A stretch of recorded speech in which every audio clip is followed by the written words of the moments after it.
are you all? I myself Rajni Singh, your friend, your guide and your trainer, onwards you today once again with the topic which we were proceeding earlier, and that is the topic of the idioms and the phrases. In that I have come with a new topic, and the topic is related to the color green. So I know you all were waiting for this kind of video, and please don't waste the time and please be with me and let's start our today's work. So I am coming first to the first most idiom which I have already written, mentioned over here. This is what I can say, the explanation of the particular green color idiom. First one is having a little or no experience in the given field. इसे अगर हम हिंदी में बोले तो कि कोई भी ऐसा फील्ड है जिसमें किसी को लगभग ना के बराबर एक्सपीरियंस है या थोड़ा सा एक्सपीरियंस है, और यहाँ पे हम स्पेशली बात करते हैं किसी स्किल की, किसी स्पेशलिटी की। मतलब स्किल मीन्स क्या, आपके अंदर कोई प्रतिभा है, आपके अंदर कोई ज्ञान है किसी पर्टिकुलर फील्ड का, उसकी हम स्पेशली बात कर रहे हैं। ओके, सपोज कीजिए कि हमने एक न्यू टीचर अपॉइंट किया, इंटरव्यू लिया, सब कुछ ठीक ठाक था, लेकिन when she is there in the classroom तो हम अभी उतना उससे सेटिस्फेक्शन हमें नहीं मिल रहा है।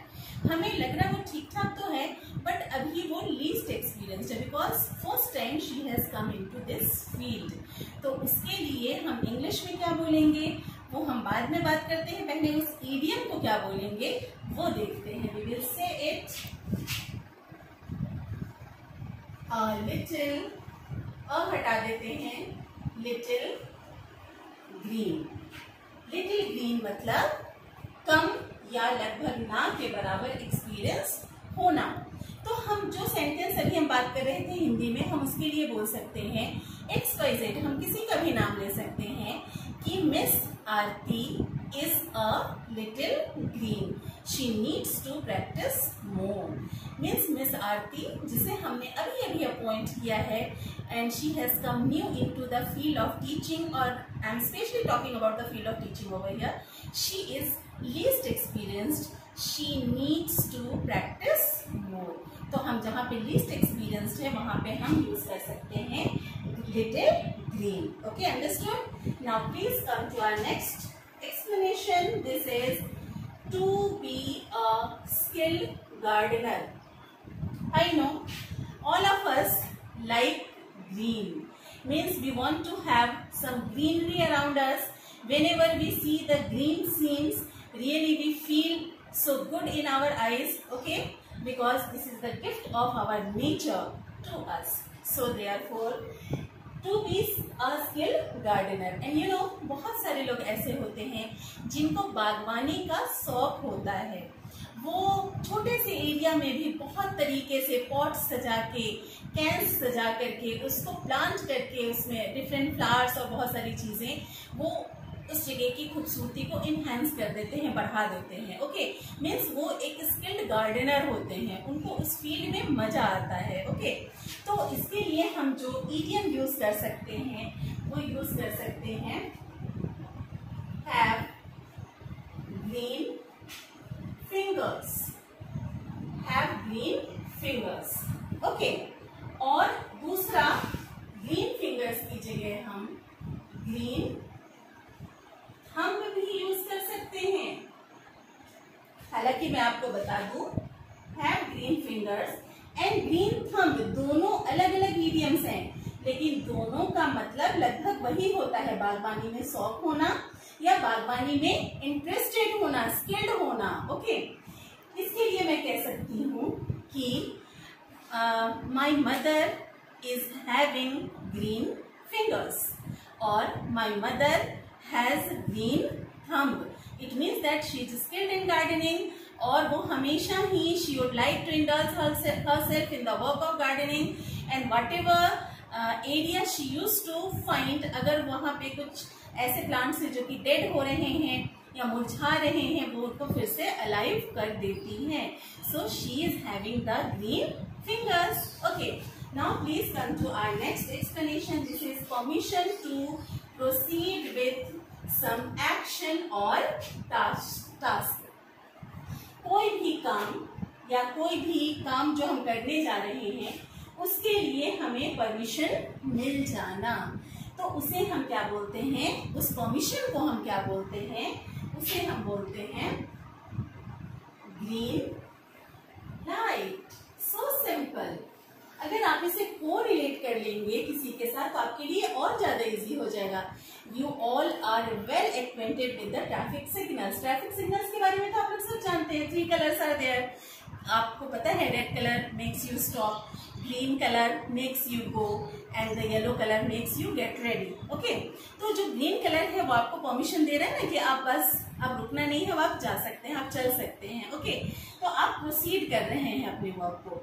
तो यही ग्रीन लाइट आप किसी भी फील्ड में यूज कर सकते हैं।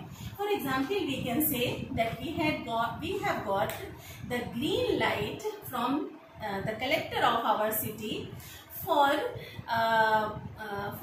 doing a what I can say parade for the what I can say awareness of the people in the field of sanitization. Okay, आपने सोचा था कि एक आप परेड, एक मार्च रखेंगे आप, जिसमें आप what I can say जो पीपल सैनिटाइजेशन को लेकर के बिल्कुल अवेयर नहीं है, आप उनको वो चीजें बताएंगे। तो उसके लिए आपको परमिशन की जरूरत थी और वो परमिशन आपको कलेक्टर से मिल गई। आपको जो आपका शहर है वहां के कलेक्टर से मिल गई, आपको डिस्ट्रिक्ट जज से मिल गई। आपको इट मीन्स दैट आपको क्या मिल गया, आपको ग्रीन लाइट मिल गया। Now no obstacle, you can go ahead. Okay, अब हम देखते हैं नेक्स्ट हमारा मीनिंग और the explanation. This is looking sick means बीमार दिखना। आपको अगर याद हो हमने ब्लू ईडियम में भी कुछ ऐसी बात की थी, आप उसे रिवाइज जरूर करेंगे। और अब हम ग्रीन में भी ऐसे ही कुछ बात कर रहे हैं। लुकिंग सिक मीन्स किसी को देख करके बहुत पेल सा लग रहा है, बहुत डल सा लग रहा है, बीमार सा, लेजी सा, स्लगिश सा। तो उसके लिए हम जो वर्ड यूज कर सकते हैं वो idiom look green. Look green. Suppose your friend has met you after 2 days and now she is looking so dull and not very enthusiastic. Okay, so you can ask her कि why are you looking so green? तुम इतनी green, why you are looking so green? मतलब तुम इतनी बीमार से क्यों दिख रही हो? Okay, now my next explanation over here is feeling of anger and unhappiness because somebody you like or love is showing interest in somebody else. Okay, इसको थोड़ा सा ध्यान से आपको समझना है। और इसके नीचे भी जो मैंने नेक्स्ट ईडियम लिखा है वेरी जेलस, दोनों में बहुत समानता है। ओके, तो इसे हम ऐसे समझते हैं, पहले तो इसका मीनिंग देख लेते हैं कि फीलिंग ऑफ एंगर, गुस्सा का भाव आ जाना या नाखुशी का भाव आ जाना। क्यों आ जाना? कि आप जिसको बहुत ज्यादा इंपॉर्टेंस देते हैं, जिससे आप बहुत प्यार करते हैं या बहुत चाहते हैं, वो क्या कर रहा है, वो आप पे ध्यान देने की जगह किसी और में वो अपना इंटरेस्ट शो कर रहा है। उसका इंक्लिनेशन या उसका अटेंशन किसी और की तरफ जा रहा है। ऐसी कंडीशन में क्या होता है, क्या होगा, जेलसी होगी। ओके, तो यहाँ पे जेलसी को पर्सोनिफाई किया जाता है। पर्सोनिफिकेशन एक इंग्लिश लिटरेचर का एक डिवाइस है, ठीक है, जिसे हम पर्सोनिफिकेशन कहते हैं, जिसे हम एक फिगर ऑफ स्पीच होता है एक्चुअली पर्सोनिफिकेशन, जिसका मतलब होता है किसी भी ऐसी एक्टिविटी की, किसी नेचुरल थिंग को हम ये मान लेते हैं वो एक पर्सन है, उसको हम एक तरीके से साक्षात्कार रूप में अपने सामने देखने लगते हैं, ठीक है ना, उसे एक पर्सन मान लेते हैं। जैसे कि आपने बहुत सारी पोएट्रीज देखी होंगी, पोएम्स पढ़ी होंगी, उसमें आपने देखा होगा हवा के लिए ही जो कवि है वो कह रहा है कि हवा धीरे चलो धीरे बोलो। हवा बोल सकती है क्या? लेकिन हम ऐसे क्यों बोल रहे हैं? क्योंकि हमने मान लिया है कि वो जो एयर है वो एक इंसान है, हमारी तरह ही है, वो सारी एक्टिविटीज वही कर रहा है जो हम करते हैं। तो यहाँ पे जो जेलेसी है, जेलेसी को हमने पर्सोनिफाई कर लिया, हमने मान लिया कि एक पर्सन ही है जेलेसी और वो हमारे अंदर आ गया है, वो पर्सन हमारे अंदर आ गया है या किसी ऐसे इंसान के अंदर आ गया है जो किसी भी बात से जेलस हो रहा है। तो उस पर्सन को, उस जेलसी को हम क्या बोलते हैं? उसे हम बोलते हैं green eyed monster. Monster means राक्षस, लेकिन यहाँ पे अलग अलग आपको मीनिंग नहीं निकालना है, क्योंकि आप अच्छी तरीके से जानते हैं कि ईडियम का मतलब ही ये होता है कि लिखा कुछ और होता है लेकिन उसका मीनिंग वो नहीं निकलता है जो वो डायरेक्ट शब्द दिखा रहे हैं, उसका मतलब कुछ और होता है। So green eyed monster, you can take one example over here that Mrs. Sarla turned into a green monster when she noticed her husband paying attention towards another lady. Mrs Sarla green eyed monster में turn हो गई जब उन्होंने देखा कि उनके husband उनकी जगह किसी और लेडी में इंटरेस्ट शो कर रहे हैं। और ये जरूरी नहीं है कि इसी रेफरेंस में यूज हो, किसी और रेफरेंस में आपकी किसी से फ्रेंडशिप है, आप किसी को बहुत लाइक करते हैं, इवन आपका बच्चा जिसे आप बहुत प्यार करते हैं उसे ऐसा लगे कि आप उस पर अटेंशन पे नहीं करके किसी और बच्चे पे अटेंशन पे कर सकते हैं, तो वो ही can also turn into green monster. Okay, now please next come to our next example over here. This is very jealous, वही बात है जो अभी हम बात कर रहे थे, वेरी जेलस होना। और यहाँ पे डायरेक्ट जेलसी, यहाँ पे जेलसी को हमने पर्सोनिफाई कर दिया जो हमने अभी देखा ग्रीन आइड मॉन्स्टर में। लेकिन यहाँ पे वेरी जेलस मतलब जेलस हो जाना, सिंपली किसी भी रीजन से, नॉर्मल वे में समझिए जेलस हो जाना, बस हमें जलन की भावना हमारे अंदर आ जाना, ठीक है ना। तो इस वेरी जेलस को हम बोलेंगे ग्रीन एनवी। एनवी मीन्स की जलन होता है, ग्रीन एनवी।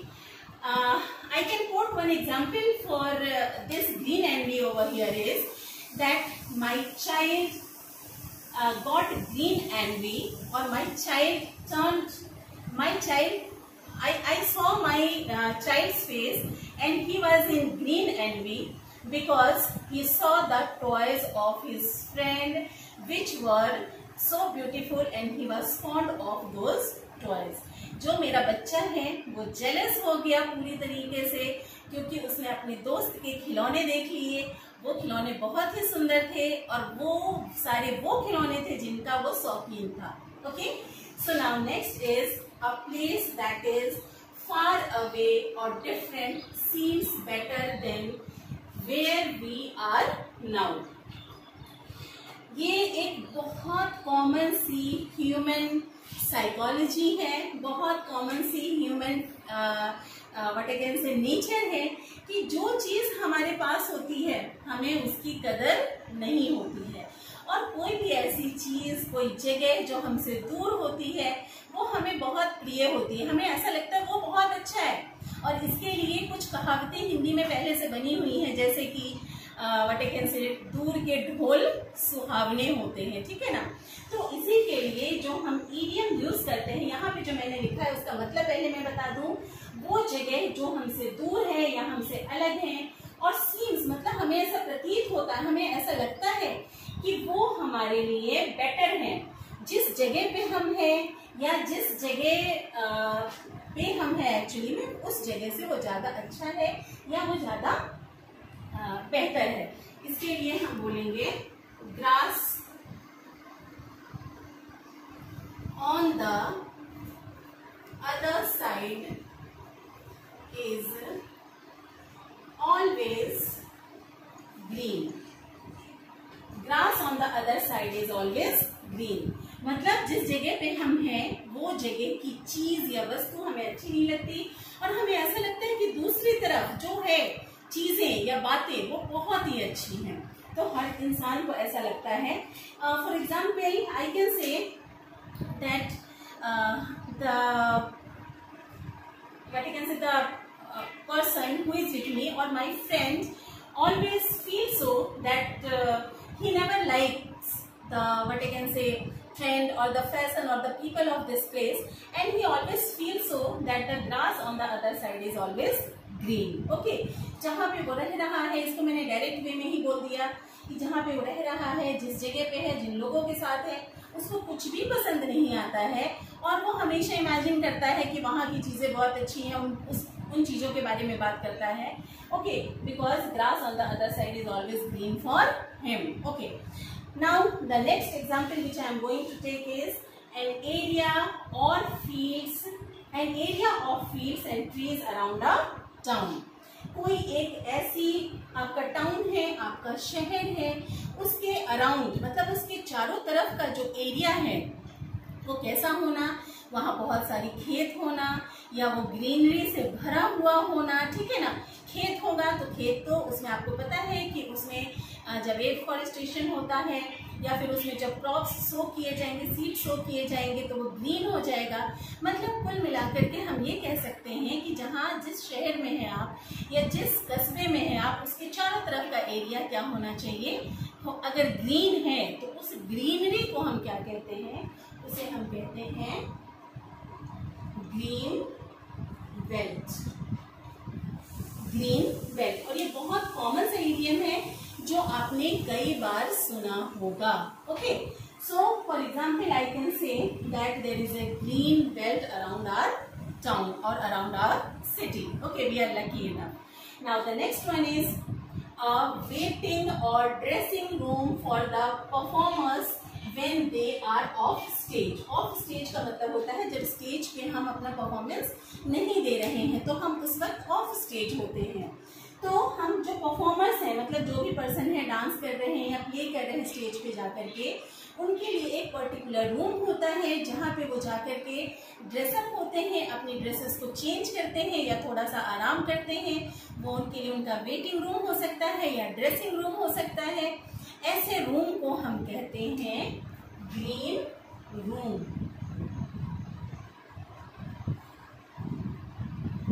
क्या कहेंगे हम? Green room. Okay, in annual function the green room becomes a beer garden in my school।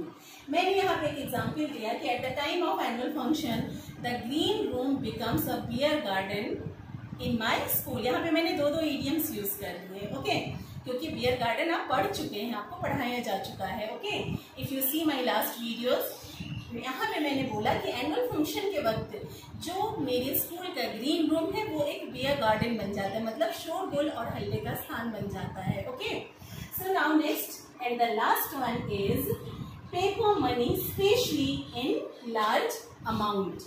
हम यहाँ पे पेपर मनी की बात कर रहे हैं, मनी मुद्रा की हम बात कर रहे हैं, करेंसी की बात कर रहे हैं, जो हम कॉइन्स के फॉर्म में नहीं, जो पेपर्स पे होता है उस पैसे की हम बात कर रहे हैं, ठीक है ना। और हम उसे और थोड़े बहुत नहीं, बहुत लार्ज अमाउंट में, बहुत ज्यादा अमाउंट में जो पेपर मनी है अगर हमारे पास है या किसी के पास भी है या है बस, तो उसे हम क्या बोलते हैं? उसे हम बोलते हैं ग्रीन पेपर। और ये शब्द आपने मेरे ख्याल से हिंदी में तो बहुत बार सुना होगा, हरे हरे नोट, ऐसा आपने बहुत सुना होगा। नोट किसी भी कलर के हो, किसी भी कलर से प्रिंट हो, उसको आपने सुना होगा हरे हरे नोट करके। ऐसे बहुत सारे आपने डायलॉग सुने होंगे, ठीक है। तो ग्रीन पेपर का मतलब रियली में वो नोट्स ही होते हैं, वो करेंसी ही होती है जो पेपर पर प्रिंट होती है, लेकिन बहुत लार्ज स्टफ में, लार्ज अमाउंट में। Okay, example that everyone likes the green paper. हर किसी को ग्रीन पेपर पसंद है, किसे पसंद नहीं है, ठीक है ना। Okay, but for a noble cause it should be used. Okay, उसको किसी नोबल कॉज के लिए यूज करना चाहिए, ये नहीं कि उसकी भी कुछ गलत तरीके से यूज हो या इस्तेमाल हो, ये भी सब लोग जानते हैं, लेकिन पसंद तो सभी को है the green papers. Okay, so these were all 10 idioms for today and which were based on color green and I hope so बहुत easy वे में आपने इसको समझा है, बहुत लाइट वे में आपने इसको अपने माइंड में सेट कर लिया है, बहुत स्ट्रेस नहीं देना है।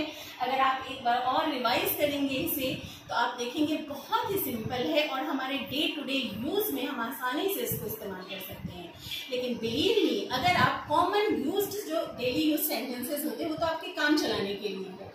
अगर आप उन वर्ड्स को रिप्लेस करके अगर इडियम्स का यूज करते हो तो आप अपनी लैंग्वेज को एनहांस कर रहे हो, you are enhancing the power of your language. Okay, सुनने वाले को भी बहुत अच्छा लगता है और जब आप बोलेंगे तो आपको भी बहुत सेटिस्फैक्शन फील होगा। So therefore many videos like this I have to share with you.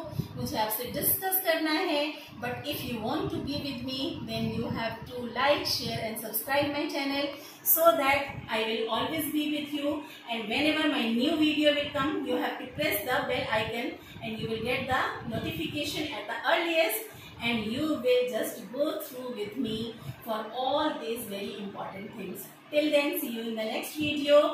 Thank you. Bye bye.